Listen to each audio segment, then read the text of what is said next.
哎呀，看把人家孩子急的。都说黄埔怎么个好法，这点上，我看就不如法国。人家学校连我这样的老太太都收，有教无类嘛。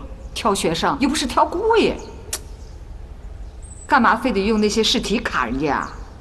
哥，要不然去找找周主任吧。找谁也没有用。黄埔有他的制度，谁也不能例外。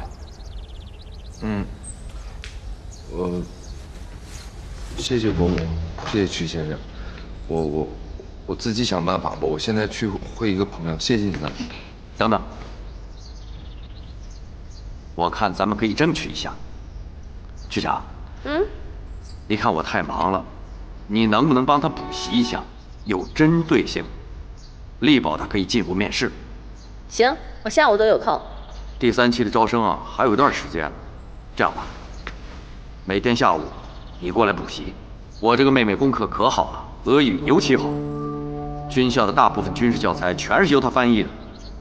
黄埔生需要什么，她熟。我们就努把力，临阵磨枪，不快也光。你看怎么样？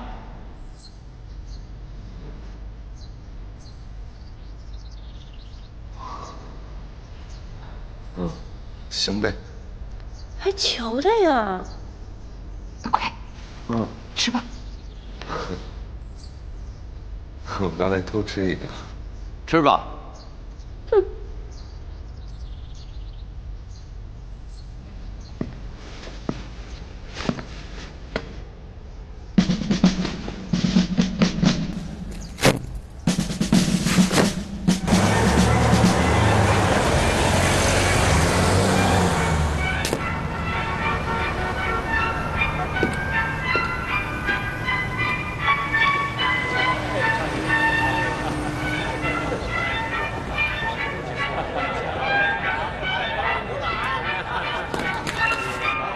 您请。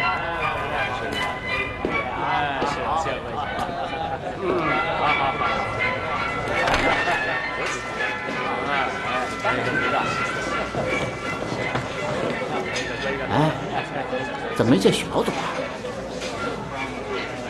对呀。哎，怎么没见许老总啊？听说临时被王定卫叫去开会了。莫名其妙，这主人不在，开什么酒会啊？今非昔比呀！孙文故事以后，王精卫已经成了广州政府的军政头牌。哎，能做吗？这鹿死谁手还不一定呢。郭汉民、廖仲恺、许老总，哎，还有蒋介石，哪一个不是等闲之辈呀？聪明。如今国民革命算是到了十字路口了，两则争，杂则相商。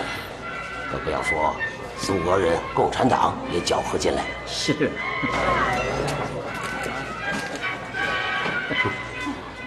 啊，你好，谢会谢会。哎，那个戴眼镜的人是谁啊？蒋校长的秘书楚才啊。旁边那个人呢？旁边那个是校务部新来的参谋，是楚秘书亲自介绍来的。哎，张旅长，李仁，我给你介绍一下，黄埔军校新任校务参谋杨立仁。李仁，粤军第10区里少将旅长张发奎。幸会，张旅长。幸会，杨参谋。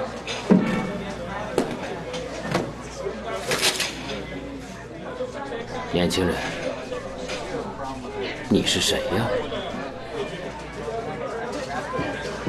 我是谁啊？我是谁你都不认识，认错人了吧？我没认错，我认识你这身衣裳，因为它是我的。哼，写着你的名字吗？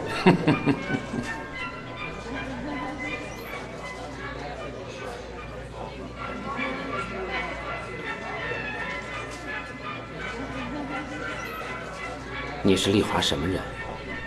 丽华是谁啊？丽华是谁？我问你是丽华什么人？那你先告诉我你是谁啊？我是国民政府军事委员会副秘书长董建昌。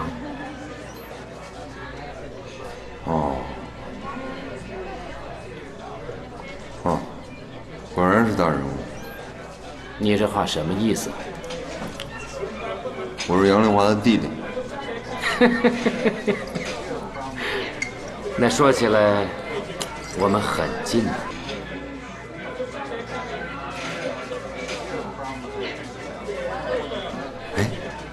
哎，我怎么称呼您？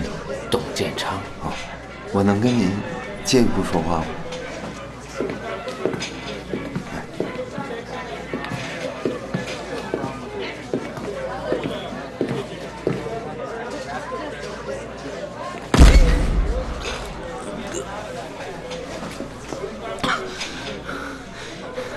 你为什么打我？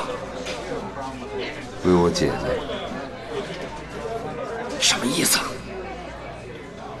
不告诉你，早晚你会知道的。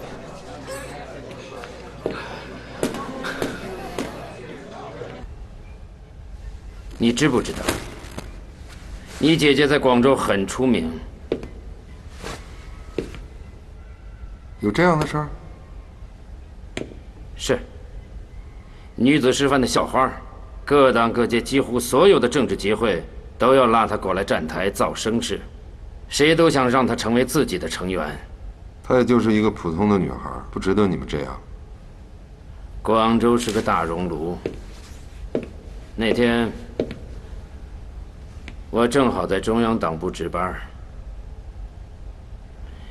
你姐姐和她的2个同学来问我，能不能借台打印机给他们。他们想印自己写的传单。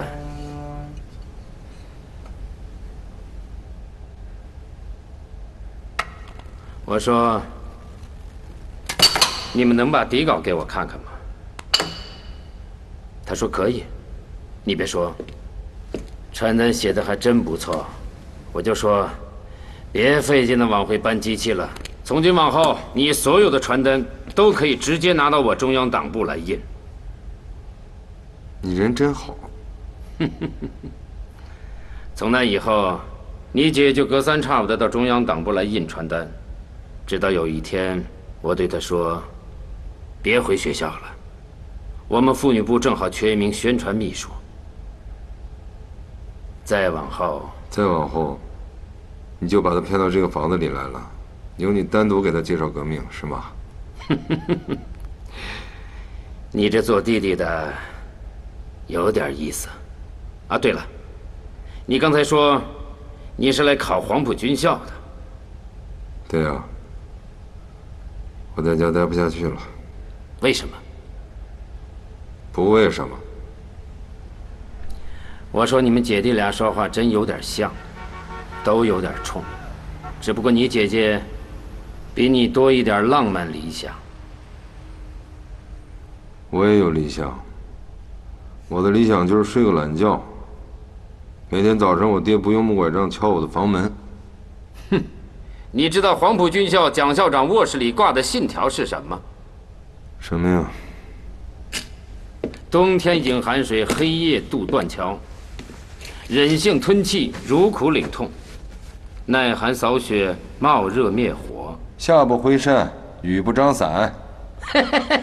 你知道？我爹书房里也挂这些东西。纸上谈兵谁不会啊？年轻人，不要取笑纸上谈兵。这纸上之功大有深浅，学得好的有1、2分之见，学得再好一点，就有6、7分之见了。这是办军校的本意。当然，黄埔军校的办学，那就更为优越，那就是一边学习一边实战，平息商团之乱，挥师东征，歼灭滇桂叛军。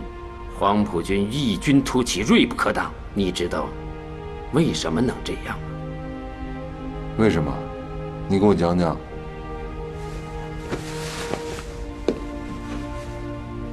可造之材，快点说呀！你卖什么关子？黄埔的教学在当今的中国是绝无仅有的。如今你所认识的所有中国军队，都是军阀的私人军队，唯有黄埔军是革命党的革命军。他们有理想，有纪律，听命令，服指挥。打仗不为了升官发财，不为了占据地盘，而是为了党，为了主义，这还了得吗？不得了！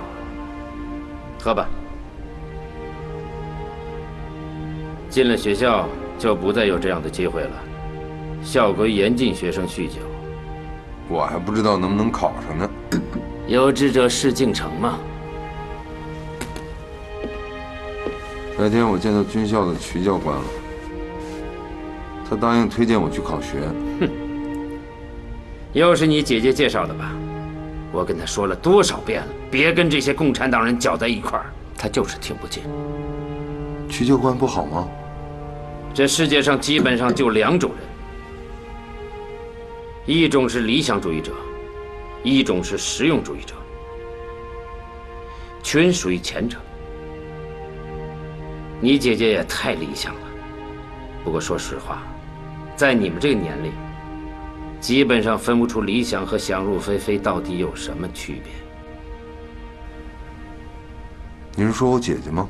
不，我说的是你。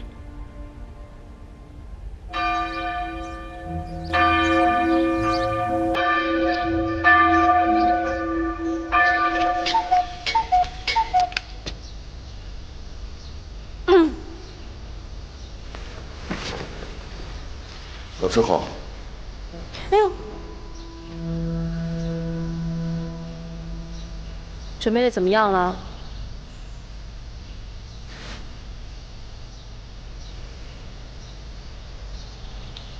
不怎么样，全是知乎者也文言文，我快成秀才了。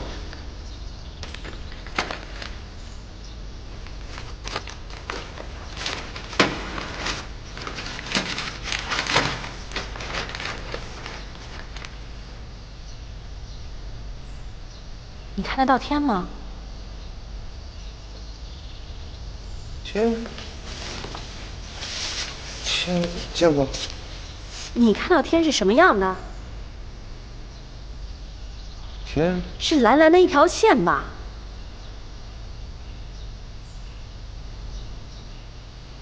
因为眼睛小。眼睛小好，省电。嫌我长得不够英俊。恕我直言，如果我是面试考官的话，你在这方面1分都没有。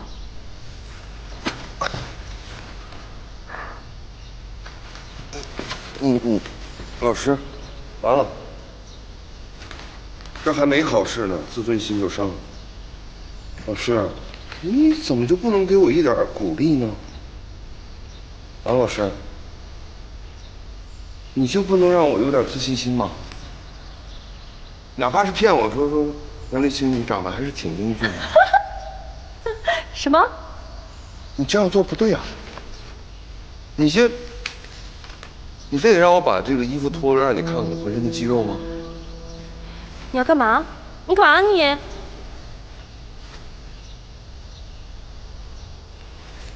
你闹够没有？哎，你想想，老师，那时候黄埔军服要是穿在我身上，是不是给全体的黄埔生脸上贴金呢？入黄埔不仅仅是体检，还有智力测验。我聪明啊，我特别的聪明，你看不出来啊？就像我这样优秀的人才站在你面前，你看不出来啊？哎，这都是什么呀？这是虚头巴脑的题，知乎者也文言文，啊，就不能有点真的吗？什么呀？这是，我觉得不公平。再聪明的人也被你这些考题给弄傻了。有机会我给你们那些出题的考官出一道题，准把他们难住，你信不信？你行，你出一道题给我试试。我呀，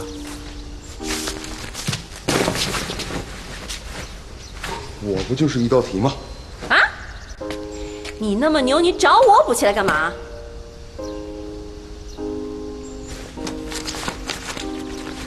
我告诉你，哎呀，老老实实，按我给你的范围好好的补习。先期的黄埔生一个个都是这么走过来的。黄埔要的不仅仅是文化，更要的是觉悟，是对革命的忠诚。你懂不懂啊？坐下。哎，别喊，我坐，行吗？你也别在我的面前绕了，我头疼。我坐下吧。哎，老师。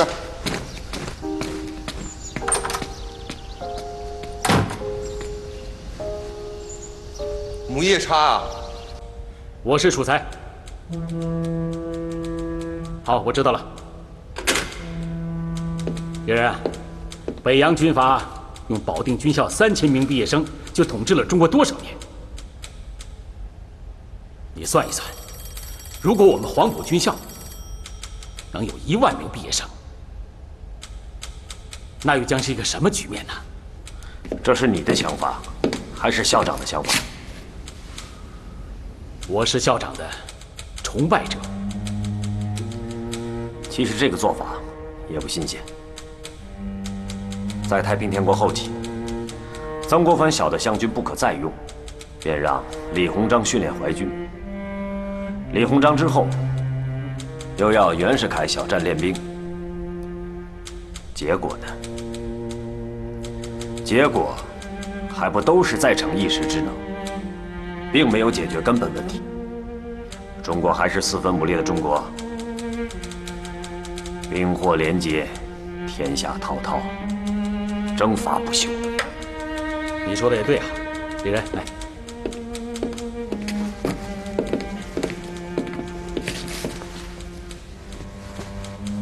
李仁，我希望你能再仔细地看看今天的黄埔，绝非当年的淮军和小站之兵能够同日而语。我们的校长，那比李鸿章、袁世凯不知要高明多少啊！你说的我一点都不怀疑。可是当下的国民革命最大的问题，是缺少一位能将各方利益协调统一的政治领袖。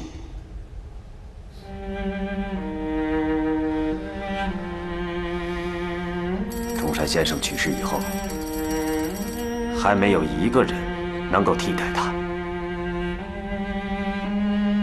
蒋介石行吗？就凭他手上的3000弟子、72贤人。李仁，你是一语道破呀！作为校长身边的人，要想大问题，不想大问题，你能和校长说上话吗？我没看错，我力荐你来校务部，就有这层意思。在我头脑发热的时候，给我泼冷水。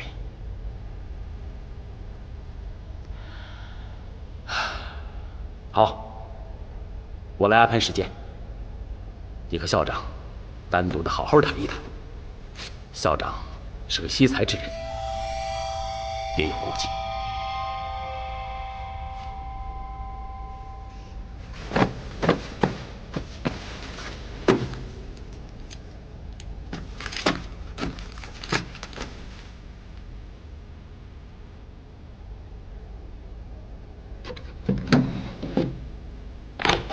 长官，你回来了。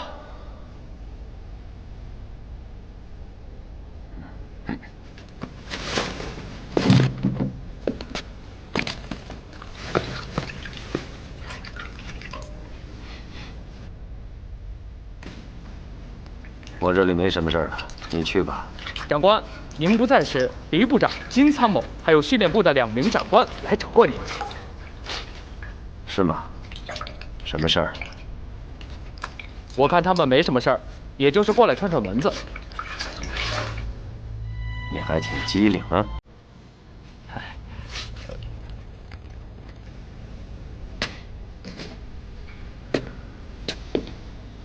长官，您先休息。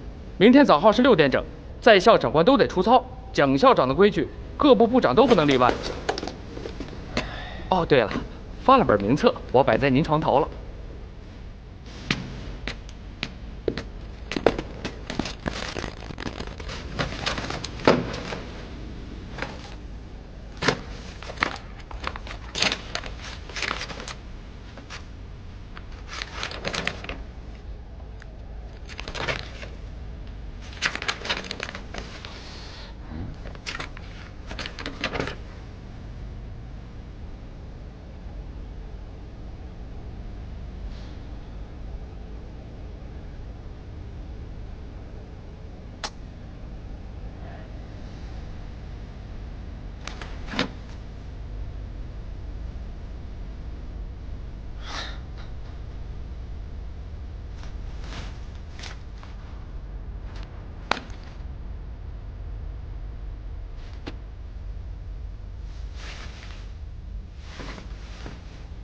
上一期的试题是论中国贫弱的原因和挽救之道。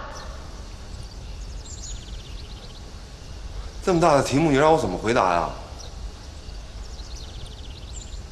显得你深奥啊！你平时就真的没想过这些事儿？我想这些干嘛？多费劲。那你干嘛要考黄埔军校啊？我找饭碗啊！啊！在考官面前，你只要说这句话，立刻卷铺盖卷滚蛋！哼，大话谁不会说？大话。行行，你说一个，我听听。听着啊，黄埔的教学是当今中国绝无仅有的。如今满天下的军队多如牛毛，但都是反动军阀的私人军队，唯有黄埔的革命军是革命党的革命军。一如中山先生所说，革命的奋斗精神是由主义而生的。兵士要发生精神，必先有主义，有了革命主义，才有了革命目标，有了革命目标，才发生了奋斗精神。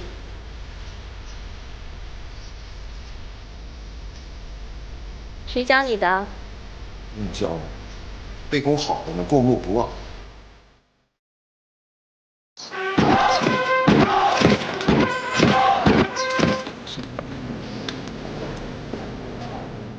0134号。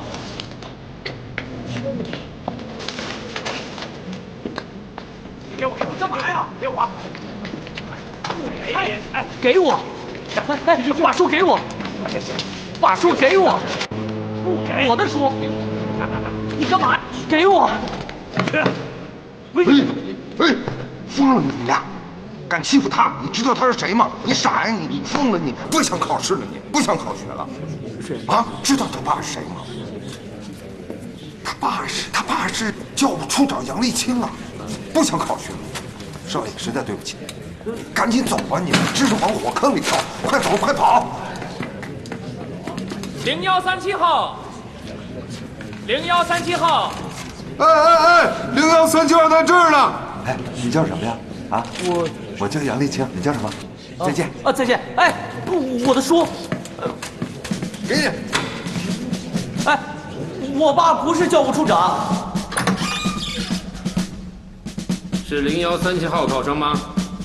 回答考官，是0137号考生。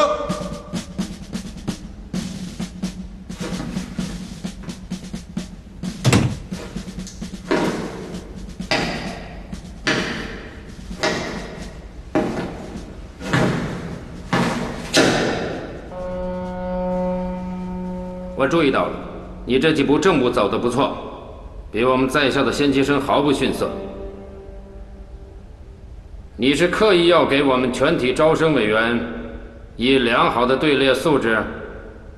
回答主任考官，家父乃日本东京第3士官学校第7期培训生，是他教我军人应有的举止。在我7岁的时候。这么说，你是子承父志，可你是否知道，先总理中山先生创建的黄埔军日本军校有着本质精神的区别？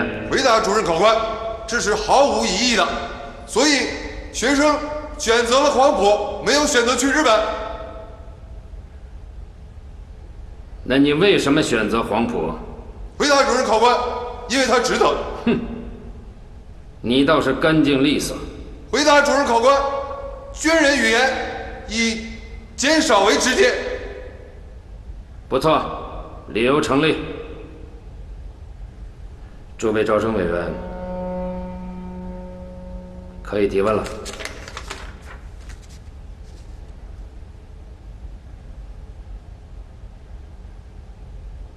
0137号，你刚才说你在本质和精神上选择了黄埔，我的问题是，何为黄埔精神？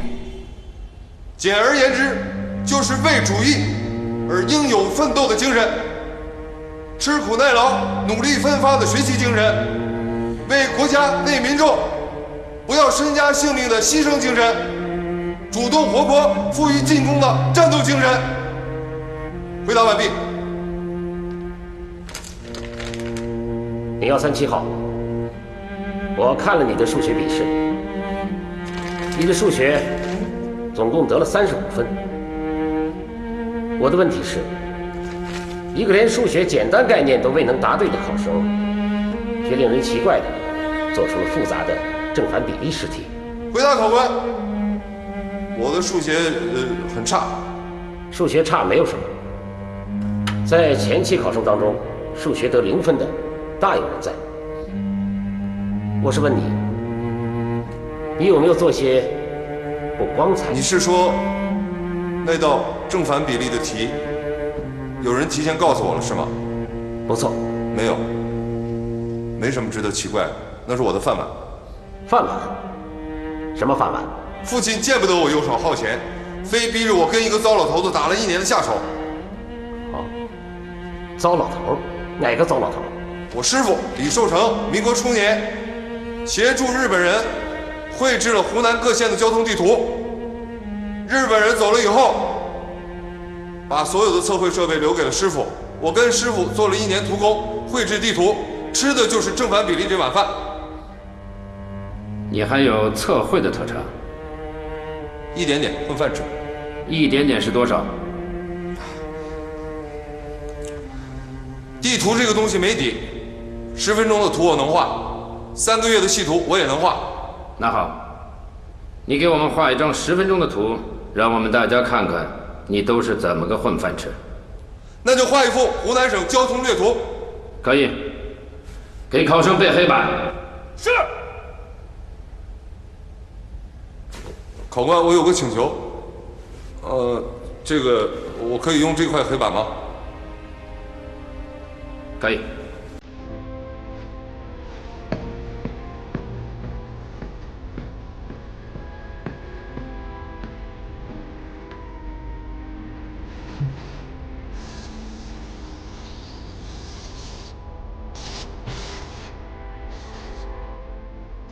我师傅曾经跟我说过，说是湖南的地形不凡，整个的图形像一个伟人的大脑袋，地灵人杰，所以湖南出伟人。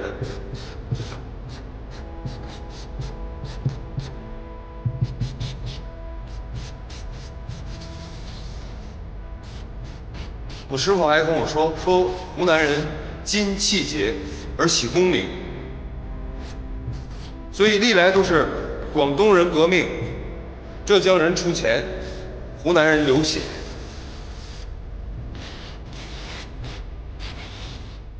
3山4水7泽，得天独厚，育养乡人，所以才有了太史公所著的楚隋3户，亡秦必楚，也就有了无乡不成军这样的俗话。孙教官，你觉得此考生如何？我觉得这个考生很可爱。是吗？你是这么看的？确实有些外在。历来军校步兵教程中，就属识图用途最无宜为学生掌握。人才难得。也是，上次白崇禧将军来校为二期生讲授湖南军要地理，光在黑板上画湖南地图，就用了半个小时，弄得二期生们都很不以为然。那就是说，白将军下次再来黄埔讲课，绘图这事儿可由这家伙代劳。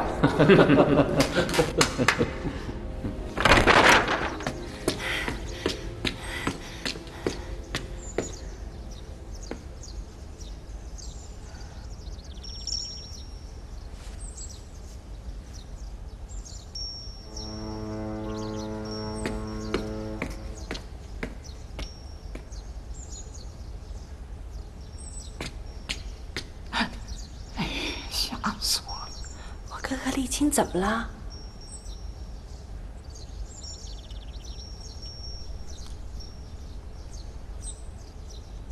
先吃饭吧。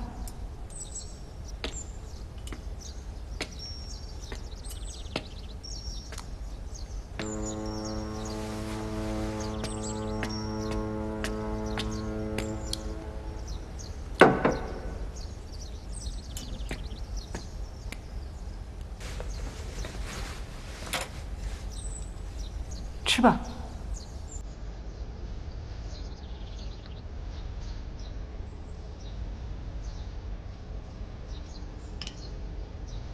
吃吧。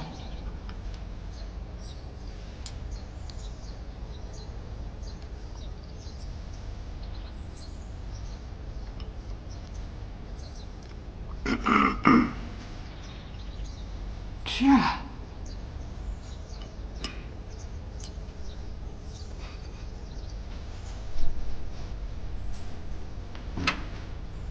去家里怎么也不。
从全那儿回来的？哦，他妹妹帮我补习了3天的课，我去谢谢人家。谢谢他们？你以为没我这个主任考官的批准，你能跨过那道门槛儿？不是我要挟你，你太年轻了。你知道不知道？黄埔军官生跨入校门，要履行的第一道组织手续，就是集体加入国民党。有这事儿啊？你说你跟那些共产党人混，你混什么混？不是自找麻烦吗？那黄埔不是两党合作的产物吗？那是当初。那现在怎么了？两党不再安危共战，同甘共苦了。小伙子，你要放眼未来。未来怎么了？黄埔这道门，未来必定出将入相，关系你一辈子的前程。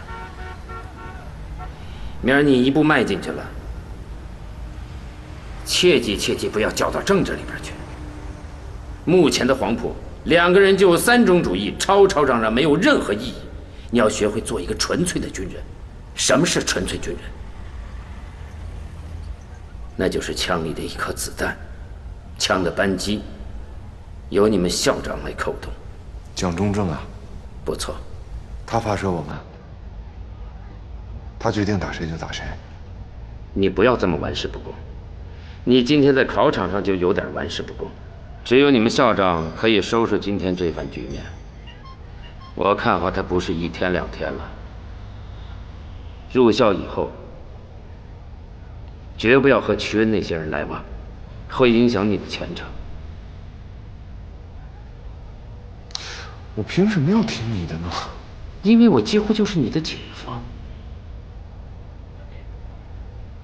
我已经建议招生委员会把你分到步兵科。步兵是军队的祖父，你又有测绘底子，那是最可能出名将的专业。你还真帮我，就因为我姐姐啊。就算你是个人才，也需要有人来躲你，年轻人。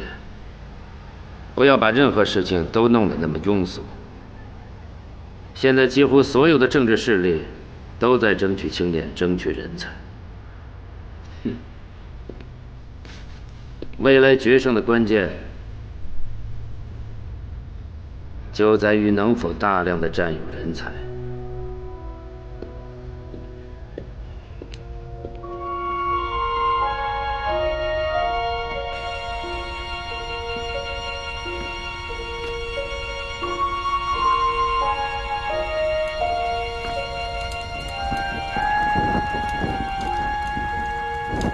这批脸盆总数是多少？总计520只，数量不够啊。第3期额定招收军官生1200名以上，那合着2个人还不到1只，那也只能凑合着用了。什么叫凑合？你知道军官生的脸盆有几种用途吗？首先，得拿它洗脸；第二，得能洗脚洗屁股，啊，必要的时候呢，还得用它盛水、盛饭、盛菜。自己可以不嫌弃自己，要是2个人用1个，你受得了吗？对，马上写报告，缺多少补齐。是，长官。好，走吧。管理员，到。上海方面定制的那批学员冬装到齐了没有？上海方面说，那批冬装被扣在上海海关。这批冬装，事关落实校长北伐的军事准备。马上写份备忘录，交给军需部。明白。去吧。是。李仁，啊，哟，怎么样？还顺手吧？也就是吃喝拉撒。校长那儿有一项特殊使命，我推荐由你来做。你是生面孔，由你来做比较方便。什么使命？你知道文华堂吗？文华堂就在室内。胡汉民的堂弟弄了一个秘密沙龙，取名文华堂。每天晚上都有粤军的军官受他的招待。校长想知道他们究竟要干什么。我知道，务必弄清楚胡汉民的意图。啊，对了，你们杨家个个都不是等闲之辈啊。什么意思？你那个弟弟叫杨立清吧？是啊，怎么了？校长刚刚签署的批准名单上有他，他被分在了部科第5连了。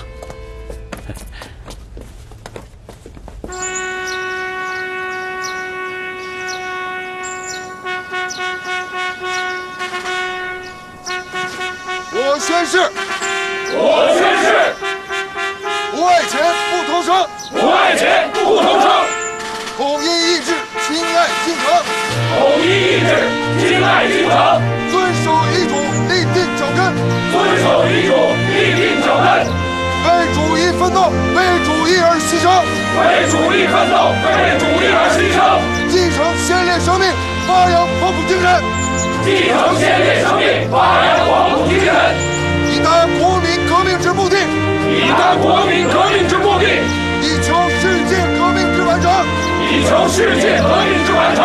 举世宣誓人，举世宣誓人，杨立清。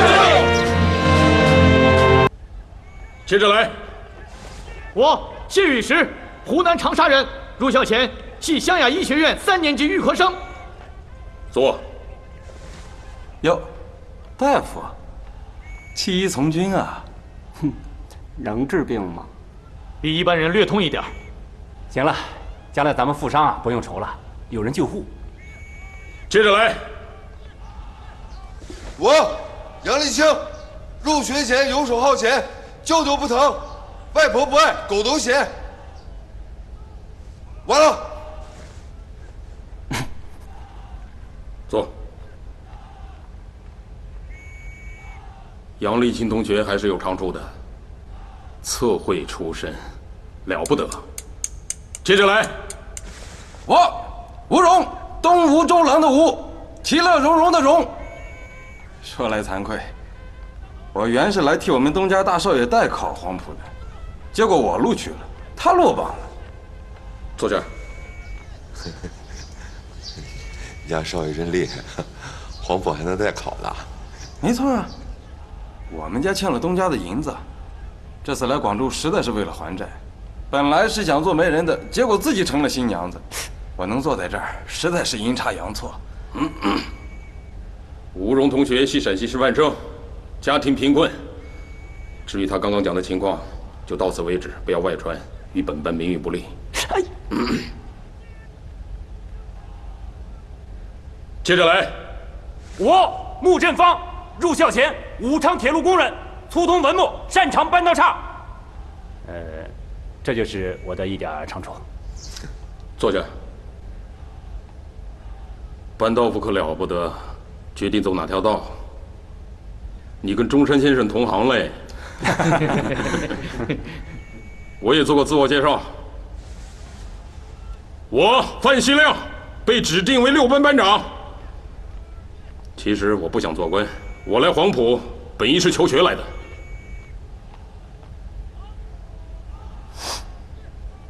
别不信，本人入校前系老贵军15旅旅长。哟，旅长，那还不得少将啊？没什么，广州的旅长多如牛毛，兵无实额，枪无实数，队伍零落，系统紊乱。我那个旅，官比兵多，兵比枪多，枪比子弹多，完全就是个草台旅。所以我来黄埔，是来求带兵打仗的真学问。不得了，自降身价，甘做普通学员啊！嘿，你别说，咱们6班还真是藏龙卧虎，什么样的鸟都有。应该这么说，庙小妖风大，池浅王八多。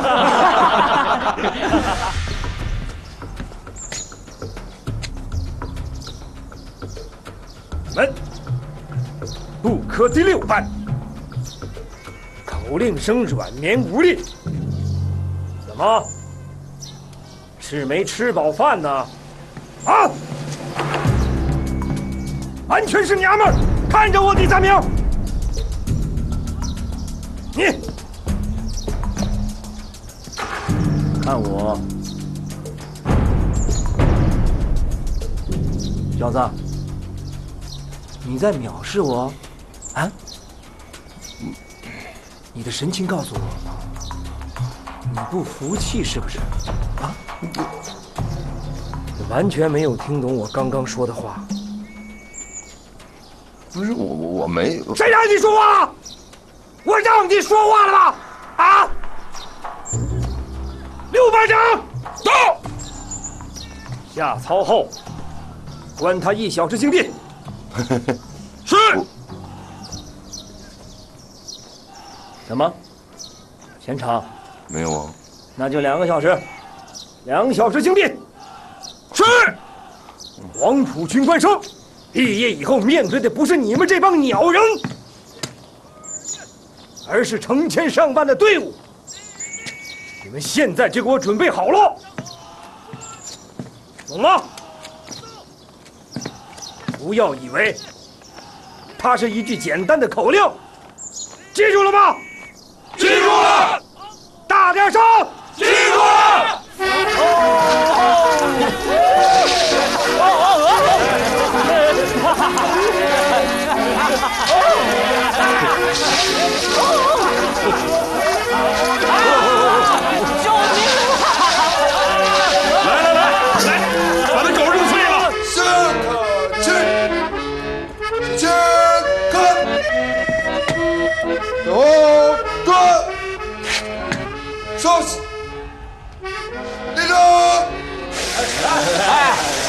你们说这个徐队长别的班不整，单整咱们6班呢？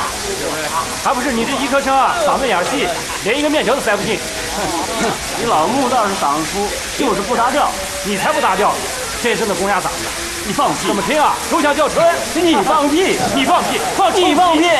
行了，都这样了还不闹。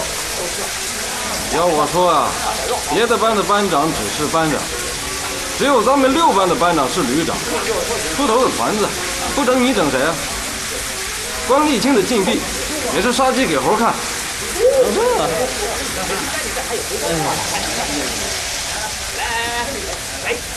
齐步走，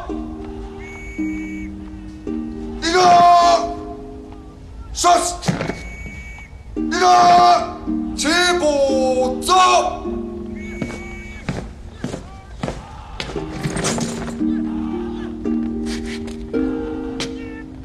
向齐步走。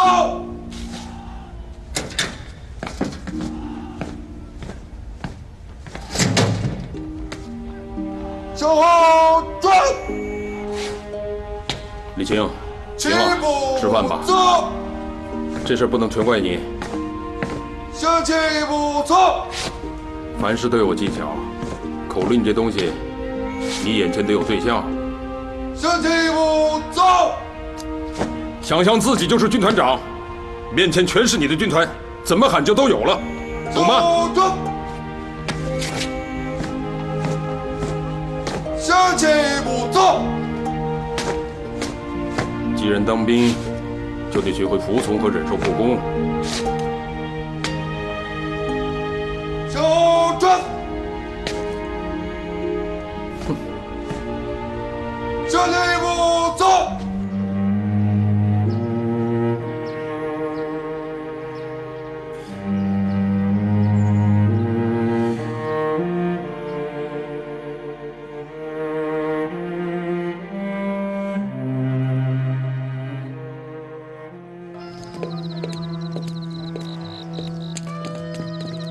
对不起。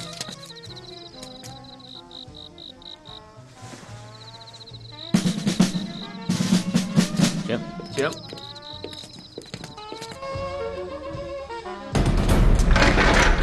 放开！出去！放开！我找你们堂主！出去！放开我！滚！我出去看看。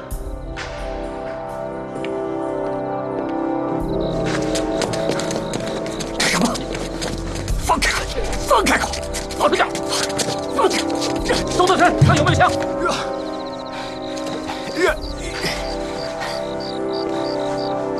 枪倒没有，就一军官证。看看他是谁？妈的，蒋校长的人，黄埔参谋。哎呦，堂艺人，快把他扶起来！哎呀，还真是丽人。周哥，你认识他？我们是生死弟兄，你们去吧。周哥，哎呀，看看，还真是丽人。我说怎么到了广州就没你的消息了？原来是去了黄埔了。都是些什么人？流氓地痞，都是一些下大力的。这粗活像你这样的书生干得了吗？我听说你在这边，想来会会你呗。堂主啊，正想要找一个黄埔的人呢，你倒送上门来了啊！嘿，走吧。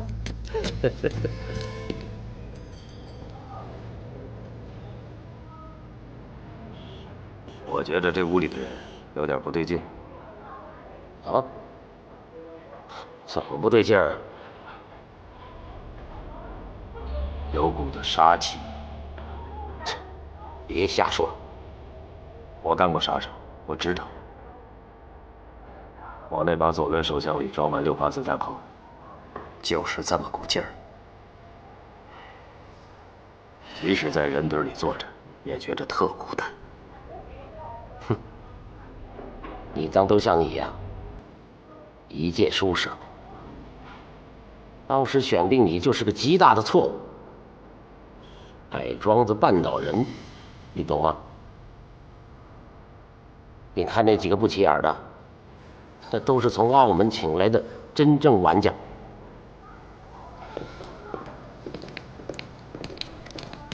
都是些什么人？粤军第4军的人，梁红侃的人。别打听那么清楚了，这跟你没什么关系啊！哎，你和楚才还有联系吗？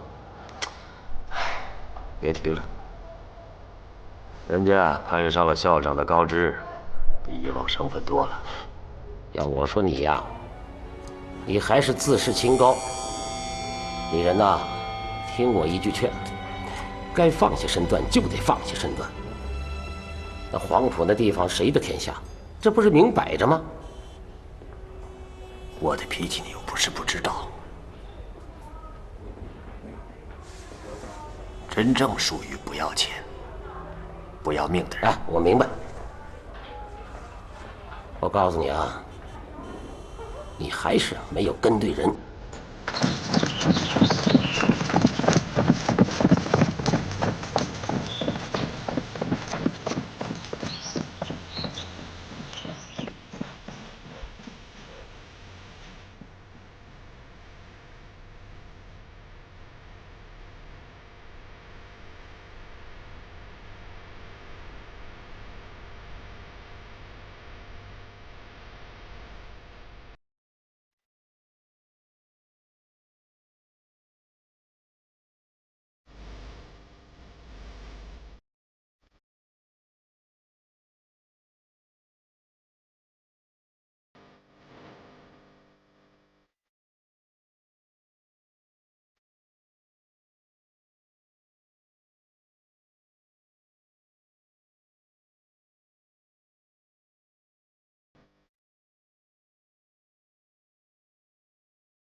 全站起来！立正！快快！好不走！哎呦！起来！你个废物，起来！快！走啊！起来！立正！刘班长。有。楚公差，你带6班马上去火车站的仓库，一批上海定制的军服到了，帮着搬运入库。是。向谁报道？院务部杨参谋。是。哪个杨参谋？你闭嘴！是。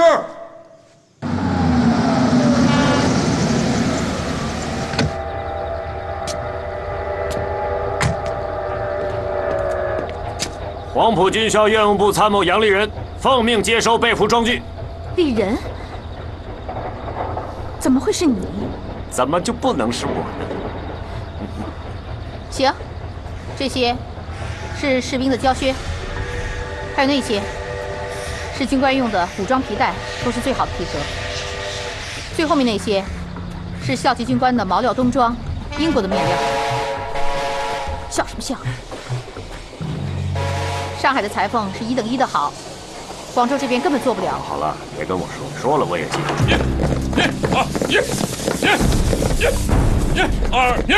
立定，向左转，向右看齐，向前看。班班长，到，让你的人穿戴起来，看看备装效果。是，执行命令。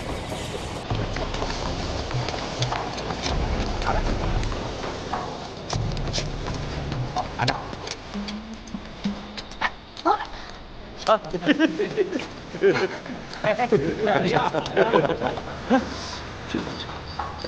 帽子戴着，李青，这不像伙夫吗？这是。不错，你得假装和咱们的弟弟不认识，他生怕让他的伙伴看到他可能会受到照顾。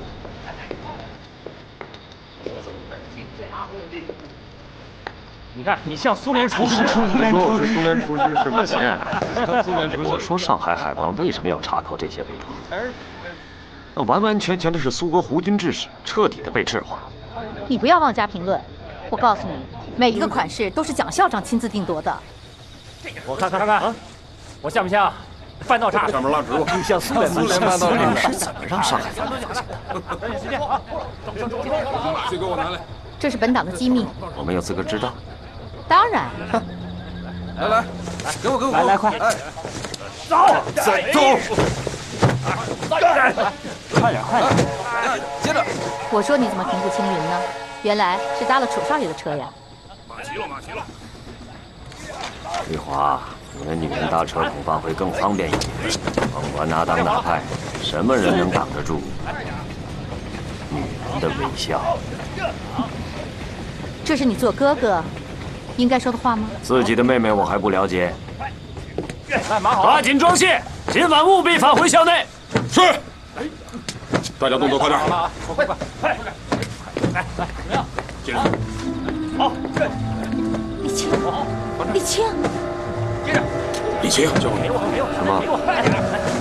快点！快点！好。接一下。来，快点！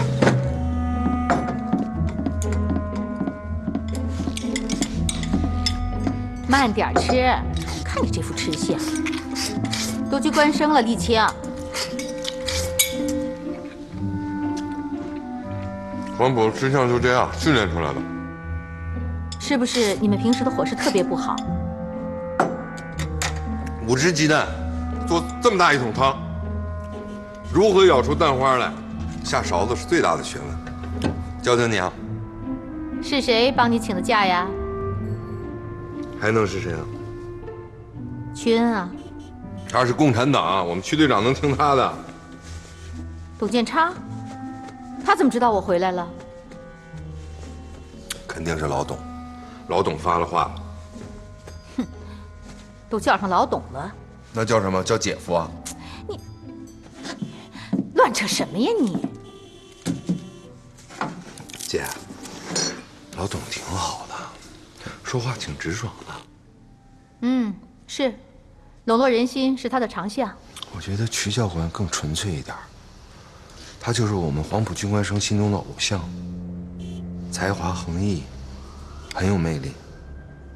哼，这2个人根本就没法比。你看嘛，还不是吗？你要是对屈恩没有好感，你怎么会把我介绍给屈恩呢？你怎么没把我介绍给董建昌呢？那个董建昌是他自己舔着脸非得帮我，我可没找他。哎，我都成你和老董之间的调情工具了。你怎么这么说话呀？端起碗吃肉，放起筷子就骂人。所以啊，姐，你得跟我教我句实底啊。这两个人，你到底更倾心于谁？我也好有个分寸，是吧？哎，你觉得他们两个谁更好些啊？他们俩谁更好一些？这个不好说。一个搞政治的，一个耍枪杆子的，一个激情理想，一个江湖之道，不好说。你说呀，姐？说实话，我没想好。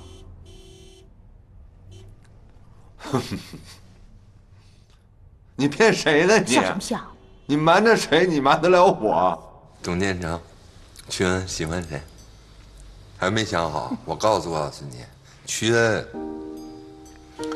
曲家一家三口把我当自己家人似的。你以为我不知道？拿我当傻子？曲妈妈，曲霞一直在撮合你们俩之间的事儿。是啊。我是很喜欢这个红色家庭，但是仅仅是喜欢而已。记住了吗？还有，你别再沾董建昌的光了。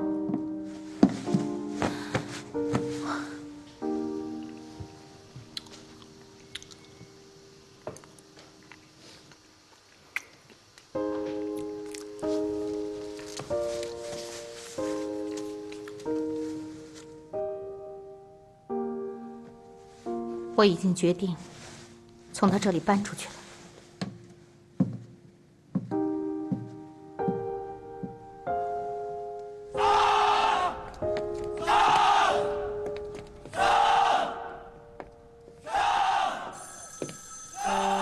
谁捅到汪主席那儿的？苏俄顾问团。那些苏俄人都怎么个指控法？贪污？那倒不是。苏俄人不满意蒋校长任意送钱给自己的部下，指责黄埔财务混乱。那些苏俄人懂什么？钱这玩意儿，挣起来不容易，花起来也不易。花钱也要有本事的。项羽倒是很抠门，结果让刘邦做了天下。要我看，刘邦就是钱撒得好。杨小姐，哎呀，不好意思，不好意思，又麻烦你们妇女部打印了。这事儿我处理，我去跟蒋校长说。是。来，请，里边请。这次应该可是不会弄错了吧？啊，啊！你还真会演戏呀！哎呀，让我抱抱。哎呀！都是我不好，我给你道歉了，好吗？来，哎呀，你别碰我！我知道我这个人很虚伪，我很虚伪。到此为止吧。分开这段时间，我已经想得很清楚了，我不想再束缚你了。你这么大的一个官，不要因为我变得一点尊严都没了。我不想再这么下去了。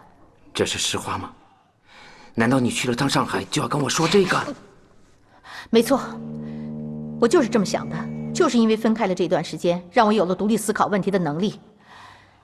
就这样吧，我们已经有了各自的生活。看见我给你寄的东西了吗？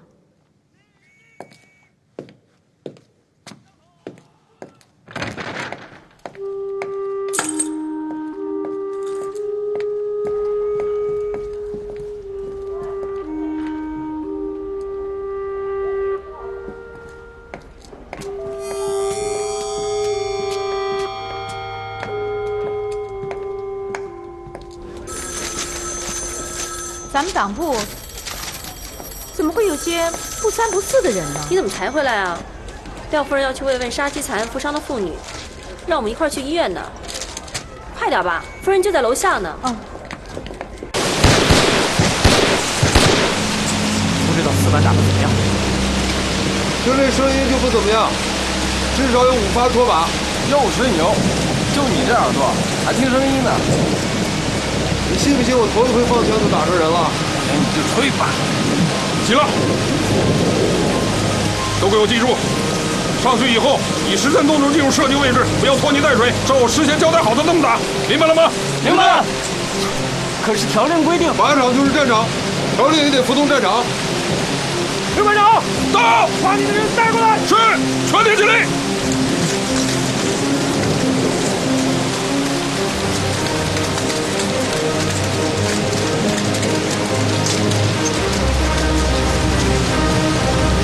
妹子们，全体起立！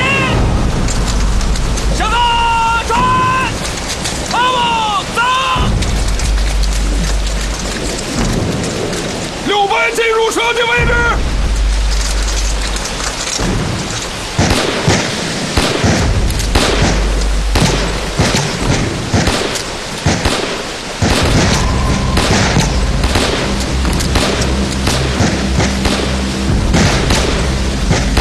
集合！集合！谁让你们打的？报告全军长，6班射击完毕。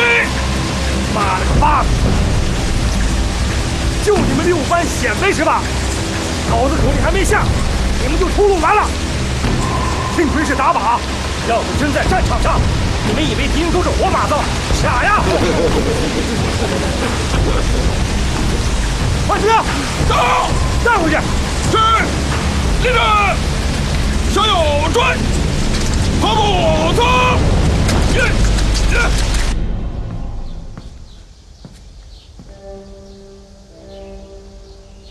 一会儿吃快点。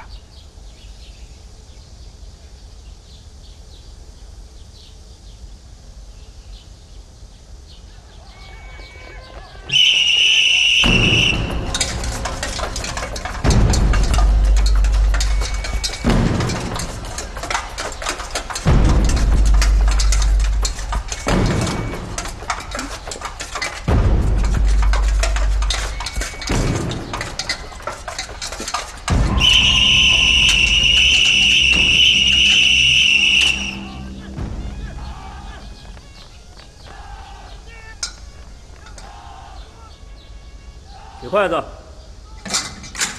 饭盆高高举过头顶。到。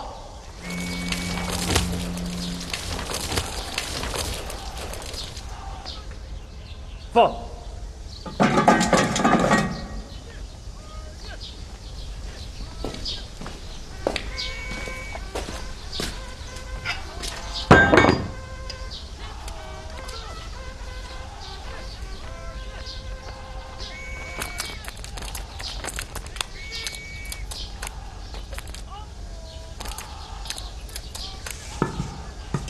扶着，说好了。6班长，有。你们班学员都未能在条令的规定的时间内完成就餐呢。回长官，都怪我督促不力，也是这段时间大家体力消耗太大。不要讲理由，你们心里还有没有条令？军校颁布的437项条令是什么？是王法。每一条都得做到了，身体力行。明白，长官。我看这样吧，你们6班推举一个人出来，为全队标范。他的一举一动都要符合条令。是。你，杨立新，站起来。到，长官。你来做这个，你来做这个肉条令。是，长官。1个星期之内。我会在任何时间、任何场合对你实行检查，记住。从现在开始，你就是条令，肉条令。明白，长官。大点声。明白，长官。执行吧。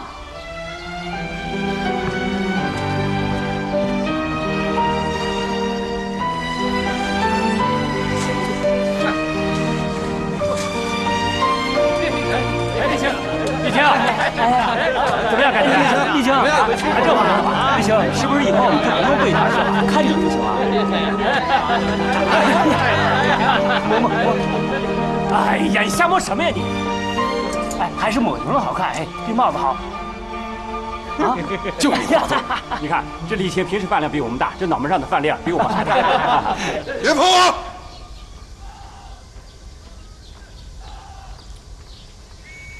尉迟，哎，毛巾，给。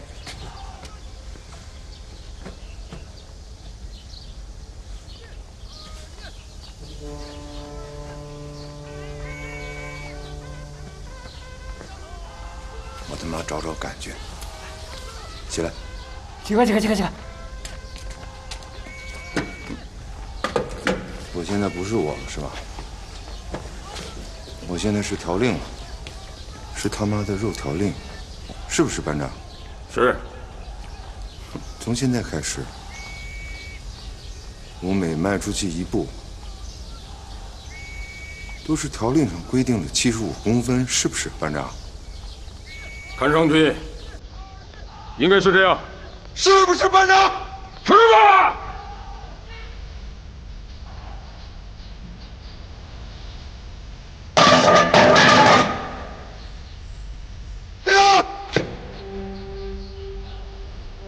步走。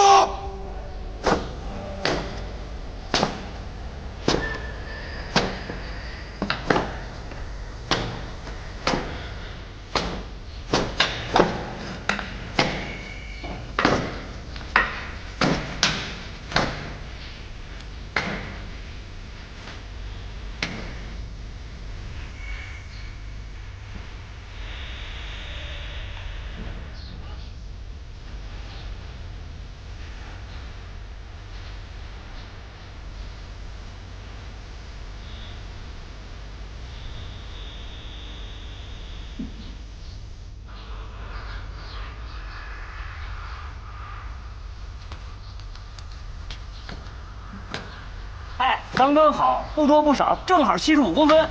哎，班长，那个沥青要是拉屎呢，那也要符合条令吧？当然得符合条令。一，不得随地大小便；第二，如果在课上，必须请假。那要是不准呢？憋着。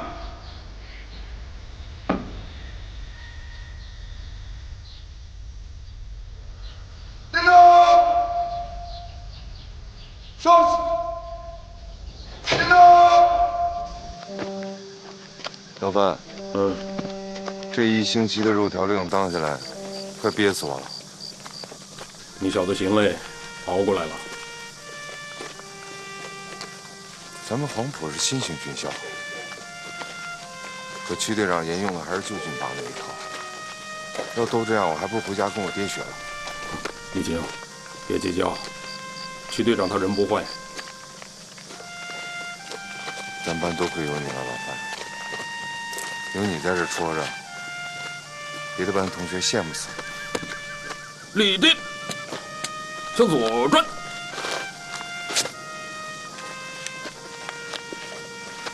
齐步走。别这么讲，黄埔的兵员素质好，一个个人精似的，给点亮就发光。可是我觉得时间太短了，才7个月，学得完吗？黄埔用的是速成法，头1个月就让你放枪，熟练瞄准、射击、装退子弹用刺刀，这在旧军队里不能想象。苏联顾问们把在10月革命时期武装工人的那一套换赠黄埔来了，好处是明天有事拉出去就能打。哎，老范，你是做旅长的，原来是不是这套东西对你来说特别方便？不，挺受启发的。立定，向左转，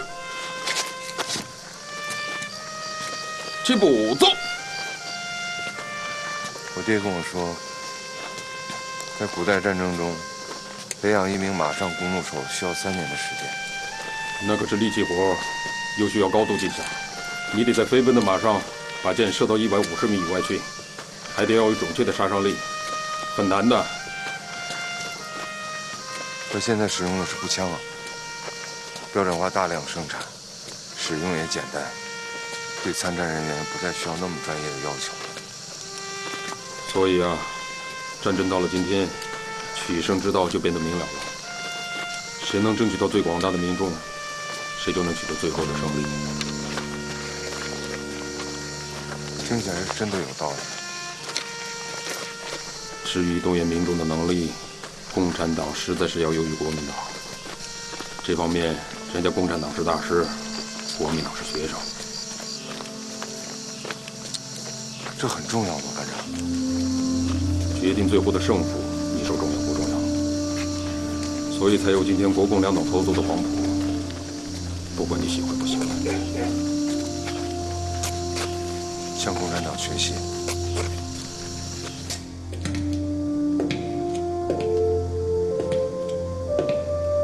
全体起立，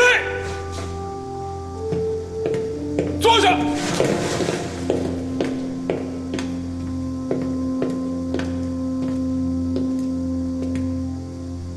今天我要讲授的是作战期间革命军对民众实行的宣传和动员。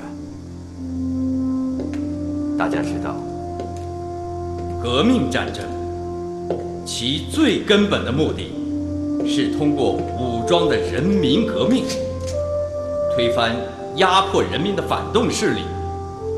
革命的性质决定了战争的方式。革命军区别于任何反动军阀的部队，就在于它每一项的军事目标都符合于最广大的民众利益。也因此，未来的革命战争绝不是，也不应该是单纯的军事行动，它必然伴随着大规模的民众运动。也因此，宣传民众、动员民众，是我们每一名黄埔军官生在未来战斗中必须具备的基本素质和能力。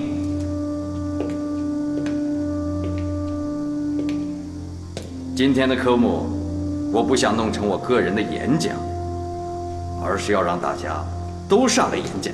你们可以3人一组，一个人担任演讲，另一个人担任会议主持，剩下来的那个可以练习会议的记录，然后再相互轮换。总之，你们就当自己面对从周世农的言谈话语中，我能感觉到他们就要动手了。从澳门请来的职业杀手已经到位。针对谁？他没说。他让你进一步接近我。是的，他想让我通过你能了解校长的一举一动。吴汉民是在找死呢。他们真的要对校长下手？问题复杂就复杂在这里。他胡汉民的政敌不止校长一个人，细数起来，排在第1位的应该是廖仲恺。廖仲恺，汪精卫也算一个。可论能力声望，廖都在汪之上。整个国民政府的钱袋子都缠在廖的腰上，廖实际上总揽政府事务。更何况，廖是党内最为亲共的左派，理论上就是胡汉民的死敌。我好像明白一点了，果然是在争头一把交椅。你刚刚说粤军第4军的人也和他们搅到了一起。我偶然撞上了，他们在和胡汉民的弟弟开会。这个细节太重要了。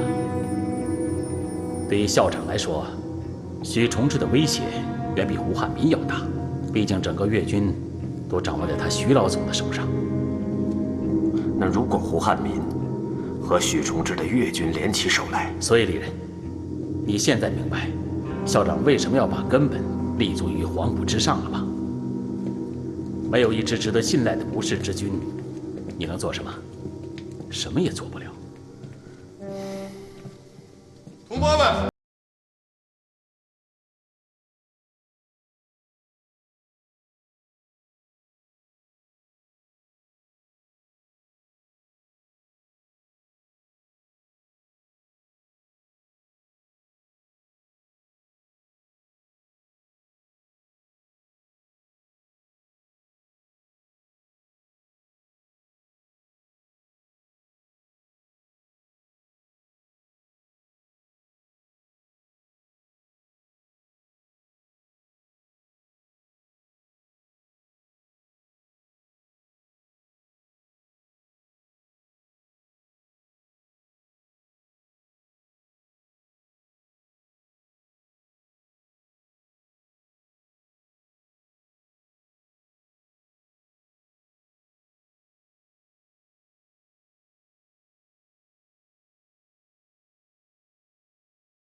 南园的教官教政治。